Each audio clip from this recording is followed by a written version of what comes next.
let's hit that record button and do this again. Woo, woo, woo. All right, so today we are going to, well, yesterday, well, possibly a minute ago if you're watching this like I watch things, and that is wait until the author is dead and then binge everything. So I'm still alive right now. This is getting a little weird. I'm just here to talk about Flappy Bird, guys, or as I like to call Flappy Circle, because again, not an artist. Um, so this is the same code we ended in our last video. If we run this, we can happily see our little black ball or black circle drop slowly from the screen. This is all fine and dandy, except that in Flappy Bird, one of the core mechanics is that you can tap the screen, or I'd actually like to use the keyboard, just smack the space bar, and then he can kind of fly up a little bit. To do that, we need to, well, we need to get information from the space bar. So that is, well, it's an event, and there's a special JavaScript way to get events. It's called the Event Listener. And if we go over here to W3 Schools, you can actually do a real quick search for W3 Schools and Event Listener or Java Event, and it'll give you this wonderful screen. You're probably not seeing all of the screen that I am seeing, but you're seeing enough of the screen. And what we want to actually do, it says that we can get an event for, this is the demo for a click. Now, we don't want a click, we want a keyboard thing. And so let's read a little bit though. This is the element dot add event listener event. That's the event. This is the function that's going to call, and then this is the use capture. The first parameter is the type of event, click, mouse down, or any other HTML DOM events, and that is linked to this page here. We'll check out that page in a little bit. The second parameter is the function that we are going to call when the event occurs. So we're going to put a function name in there. Likely we'll have something like key down or key press, and then here, probably key press, but anyway, in here we'll probably call something like space handler or space key or flap or fly or whatever we name our function. We'll figure that out in a little bit, and that's where we're going to adjust the values. And then the third parameter is a Boolean value specifying whether to use event bubbling or event capturing. There's no link for either one of those things, and well, luckily the optional, which means we don't have to do it, we just don't have to deal with it. So let's go ahead and double check that the event, again, this is the event types. This is all of our event types that we could put in there. We want keyboard stuff, so we're going to scroll down here. This is alphabetical order, yay. So we got three options. We have a key down and a key press and a key up. We don't want it to continuously flap if they're holding the button. We want it to flap, I want it to flap once if they push the button, and then that's it. So I think I want key press. That's good. And it looks like we can even go further into this sort of chain. We can look at keyboard event right here, and these are the properties and the methods. These are all the options for what we're going to use. And in fact, we are going to use this key code right here, the Unicode character of the key. So let's come on over here into our code again, and let's go ahead and get this started. If I remember correctly, it's element.eventListener event and function. We're going to just ignore the use capture. So let's come on down to, you know what, let's go on down here, and we're going to go, now it's the element, and that element that we're using is, that's a good question. What is that element that we're using? I think normally I just kind of have it default to document. Yeah, document. That's the element right there, document. And so over here, it's going to be document. Oh, spell things correctly. Document.get. No, it's not get. It's add event listener. Listener. Yeah, did I get that right? Let's see. Oh, it's up here at the top of my screen, and it's right here. Add event, capital E event, and then listener. Okay, that looks great. And then the event is going to be, we're in quotation marks here, key press. That's the one we wanted, because that's just when it happens once. We're going to press the button, and if we hold the button, it doesn't count again. And then we need a comma, and then we need a function name, and let's call it flap. Flap? Yeah, You know what? Right now we're just going to do flap, but maybe we want to call it something more like, I don't know, key handler, so that we can decide if we want to use multiple keys. Yeah, let's do that. We're thinking about the future here. Key handler. That's the name of the function. We're going to ignore the fact that, you know what though? Yeah, no, this is right. So now we just need a new function. Function. We have to call it key handler, and just like that. You know what though? We need to pass this some information. And every time I've used this in the past, we put an E in there. We're getting the event that this is being called, or this event listener is calling this key handler, and it can pass in information. And every time I've seen this, it just has an E. It doesn't look like, oh, let me come over here. Let's check out this. Try it yourself and see right here. It says display date. And then this is just displaying the date. It's not getting the event. It's not getting more information there. But other times when I've seen it, it gets like information. And let's see. Click my function.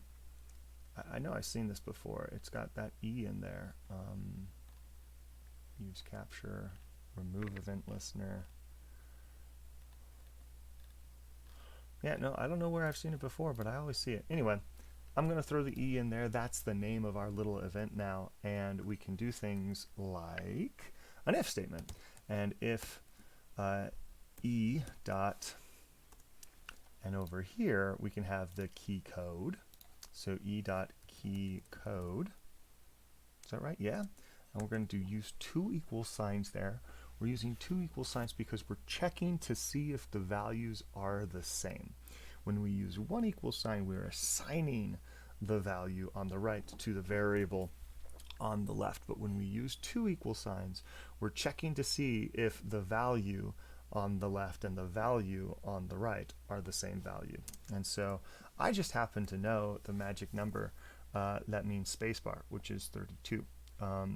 But let's pretend for a second that we didn't know that, and let's just get rid of that line. So we'll deal with this. Let's do a log, console.log. Let's do a console.log. Console.log. Is that how that works?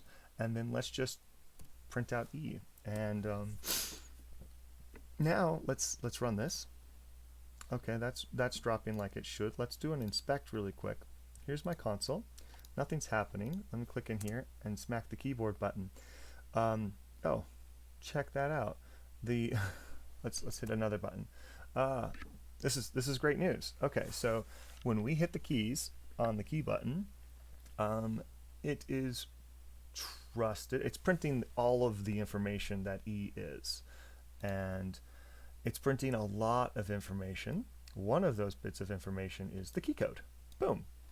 Yeah, and in fact we can see, look at all that information that's contained in this, right? Every single one of these. This is my space bar up here. The code is space, right? The key code is 32. So if I wanted to come over here into my code again and just get the key code, so E.key code. Let's run that. Oh, let's close that. Sorry, let's run it. Let's open it up again so we can see into the console. Click into here. There's my space. It's 32. The A button, the S button, the E button. So now we just have the key code, and we can compare that key code with the number. You know, so if you wanted to say flap with the space bar, I'm tapping the space bar right now, you would use the key code 32. If you wanted to flap with the up arrow, you would, oh, hold on a second. The up arrow is not, that's not working. That's interesting. That's the /. There's the shift button and the question mark, right? but the spacebar definitely works. I did not know that the up and down and left and right arrow keys were not going to work. That's interesting. You could also have the shift key. That doesn't do anything. Caps lock. So some of those things are just don't have key codes, perhaps. You know, and that's interesting to me. I wonder if they just don't have key codes, or if they're just not getting picked up by the event listener. Although I'm sure that you can move up and down, you know, like in video games before. I've done that. I've hit the up and down and left and right arrow keys. So let's close this. Let's change this up a little bit. Let's just get the E again. Let's run that one more time. We'll inspect it. Oh gosh, are you guys even able to see?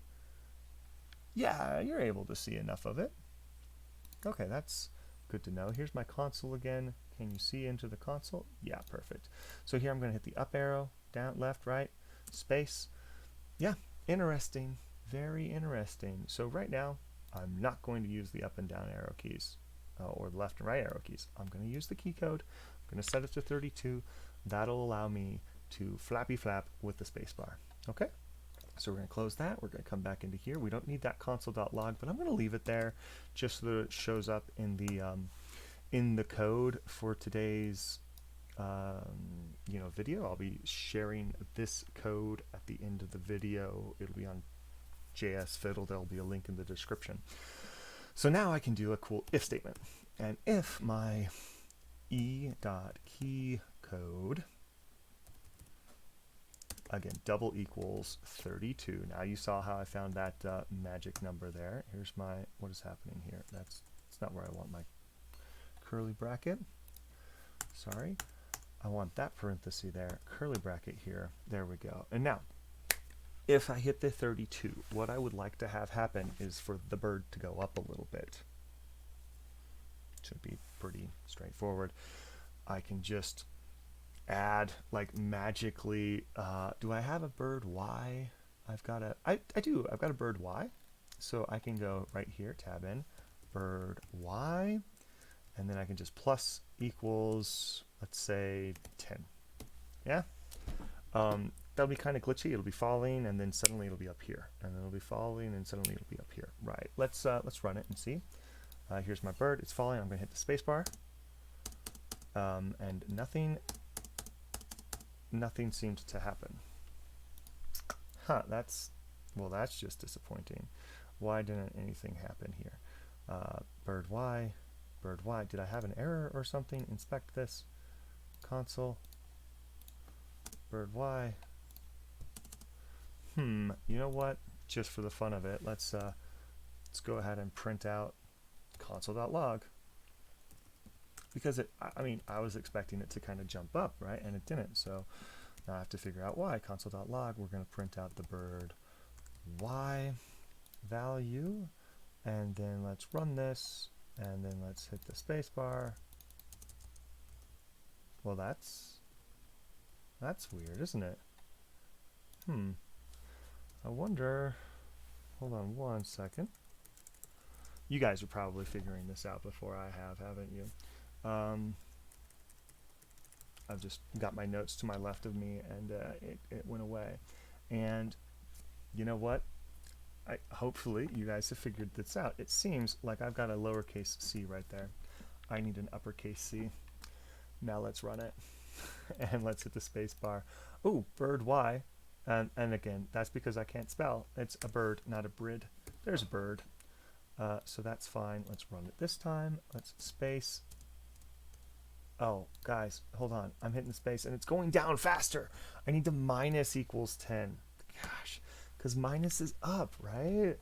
Okay, and I don't really need to log that at all anymore. That's fine. So let's run this. Click over here. Bounce, bounce.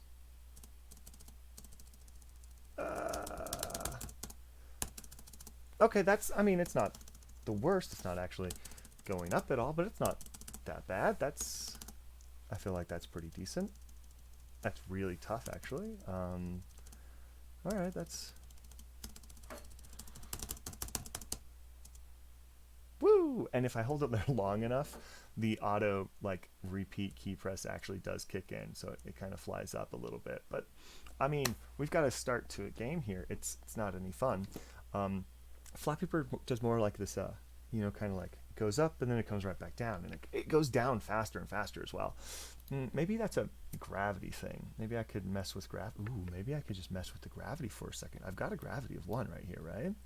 Maybe, and this is just me being a little bit crazy, maybe right here where I'm updating it, right?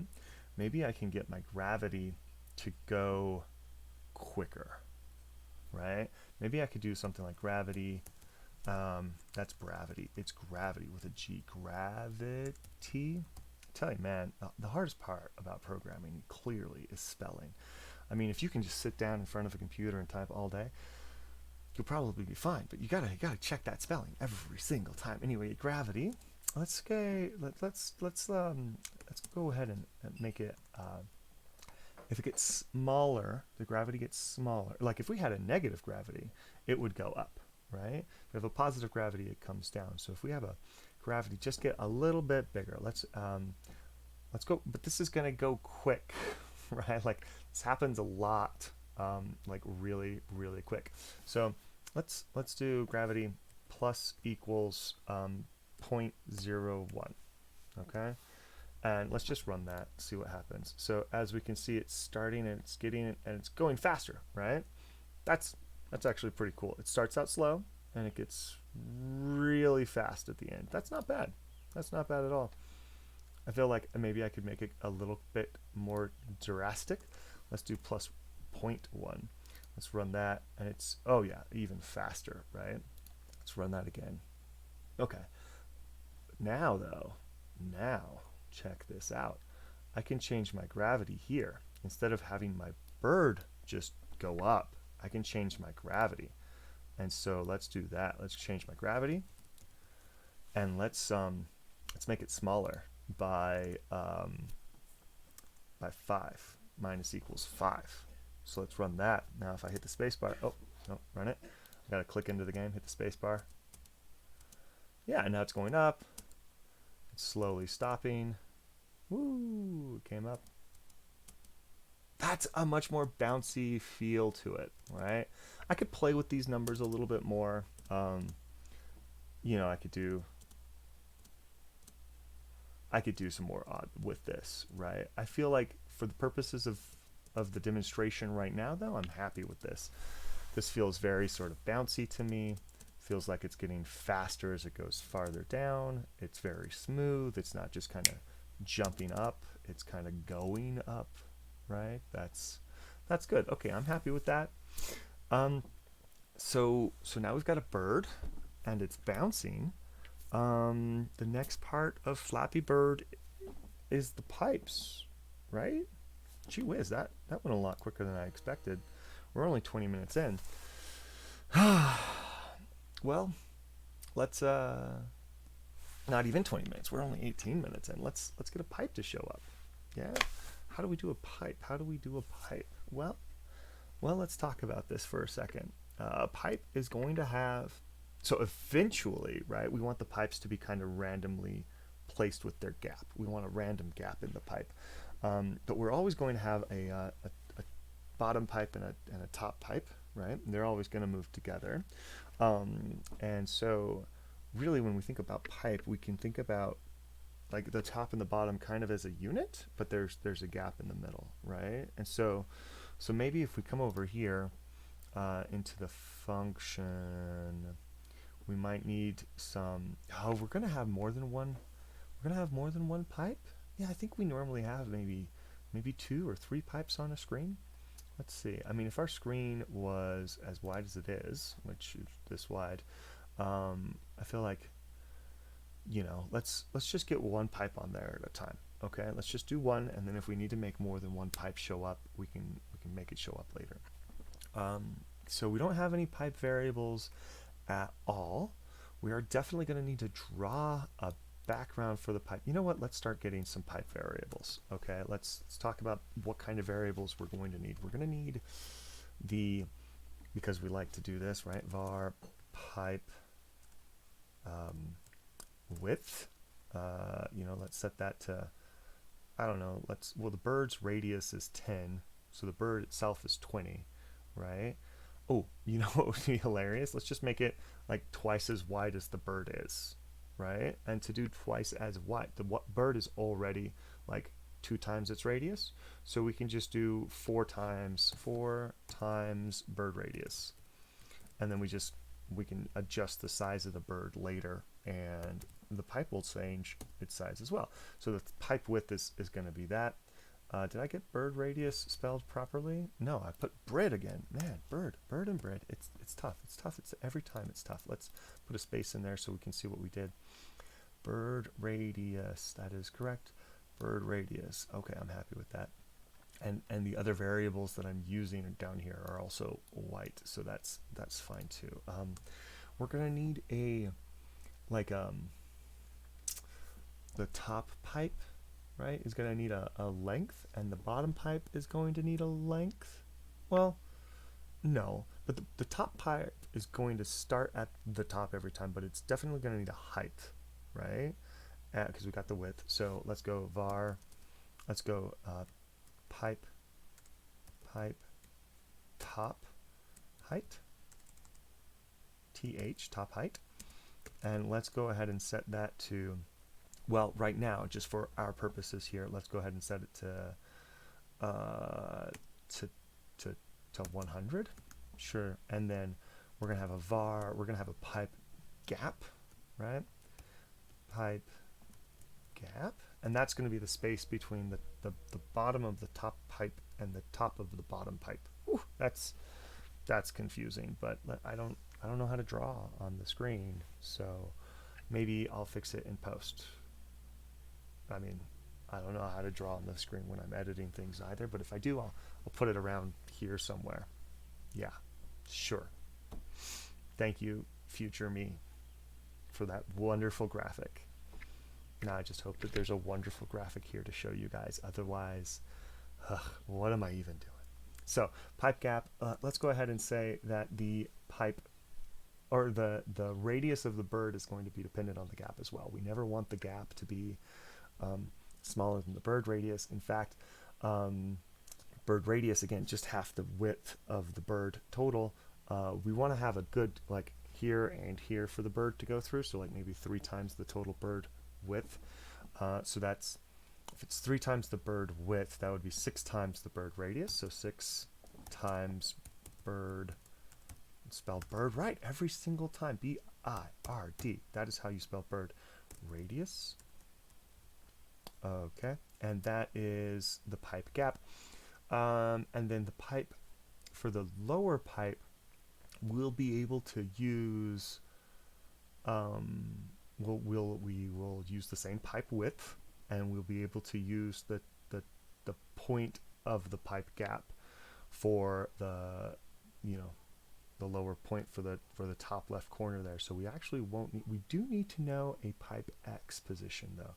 Var pipe, oh, lowercase pipe, please, pipe X, because the X position is going to be changing every frame, so that it's going to slide across the screen, but it's not going to move up and down, right? So let's go ahead and set the X at,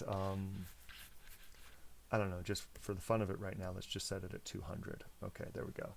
So now we have these 4 variables for our pipe, and some of these are dependent on the bird's radius, so that we can change the bird radius and it won't screw up, like make the game unplayable.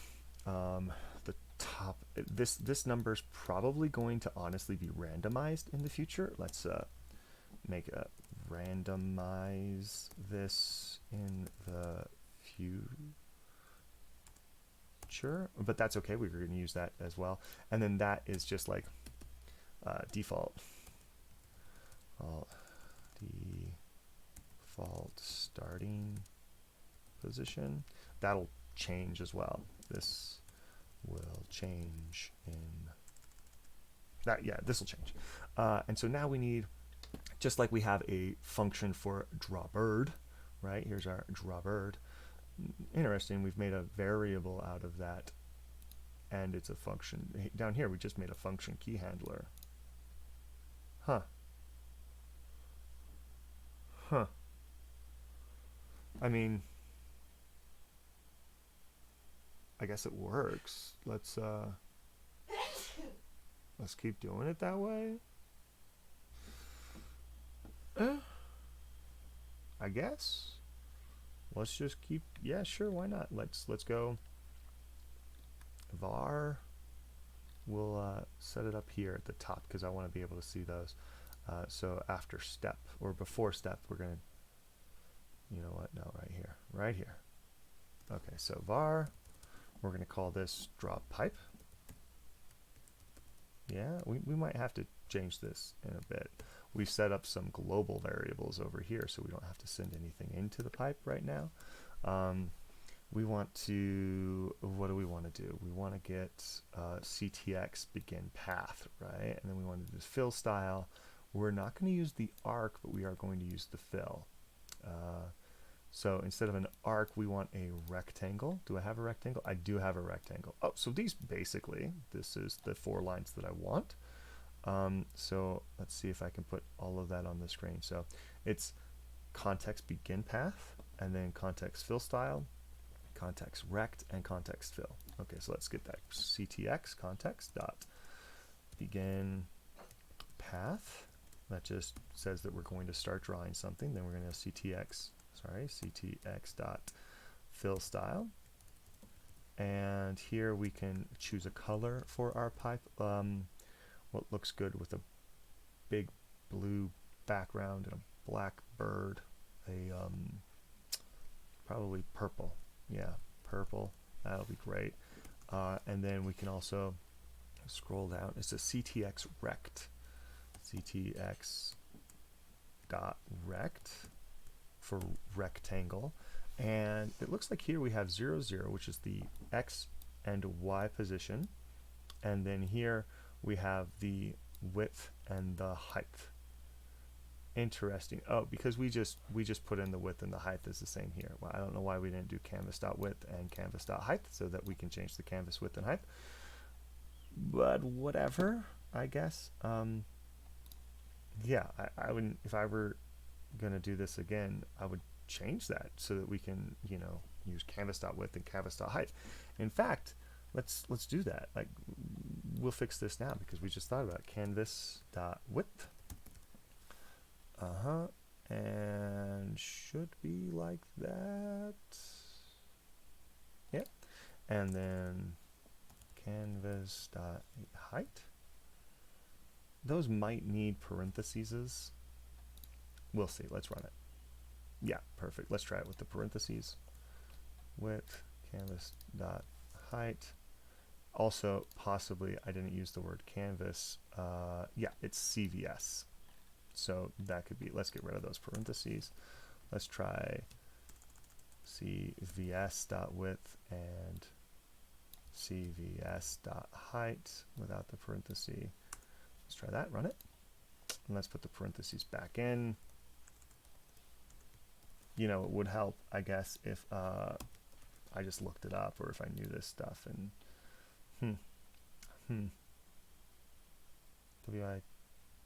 well, so now I'm gonna just look it up. Here I go, W3 schools. Yeah, and then Java script canvas dot width. Here we go.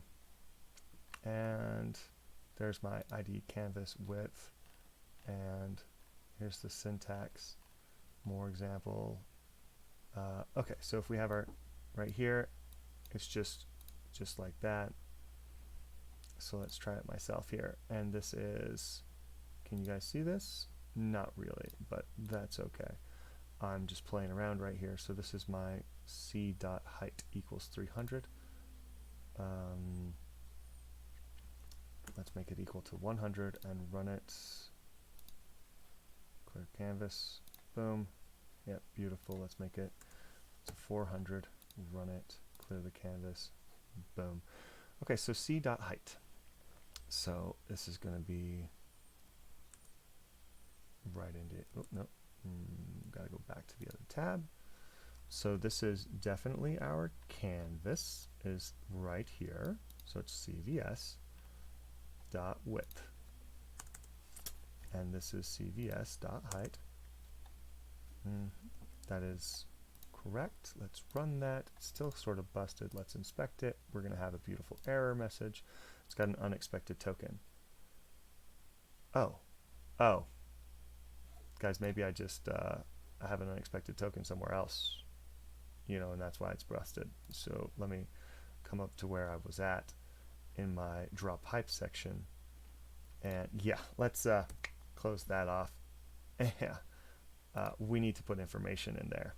So let's go ahead and start it at the X position is pipe X, and then our Y position is going to be 0, and then our width is going to be pipe width, and our height is going to be pipe top height. Right? Let's try that, and then of course we need to do the last step here. Let's ctx.fill. I'm having a sinking suspicion though that this shouldn't have broken anything except like whatever, run it. Okay, we still have an error. We're going to come over here, inspect it. Our beautiful error, line 57. Now this is tough because this error and this error isn't actually like this line. If I go to this line, there's nothing there, so it actually doesn't tell me what particular line it's on, which is kind of disappointing. But we know that it's in here, and we actually have a thing. It's missing a semicolon. Oh. Okay. Oh, well, yeah, that's because we're missing the equals function here. All right, there we go. And let's put a semicolon at the end of that. What's this bugging me about? A leading decimal point can be fused with a dot. Oh, okay. So I guess I could make this with a 0, and it looks just better now. Do I have any other errors here? No, let's run it. Okay, perfect. Let's run this. Let's run it. Okay, so my bouncing ball still works. The cvs.width and .height. Let this be a lesson to you, okay? Don't chase the thing, right? Finish what you're doing, then go back and make the change. Because I thought I was all confused. I thought I broke this with the cvs.width. I mean, it just didn't make any sense, and it was broken because I was up here. Now I actually haven't said to draw the pipe anywhere, so I need to go right down here in my update stage, right?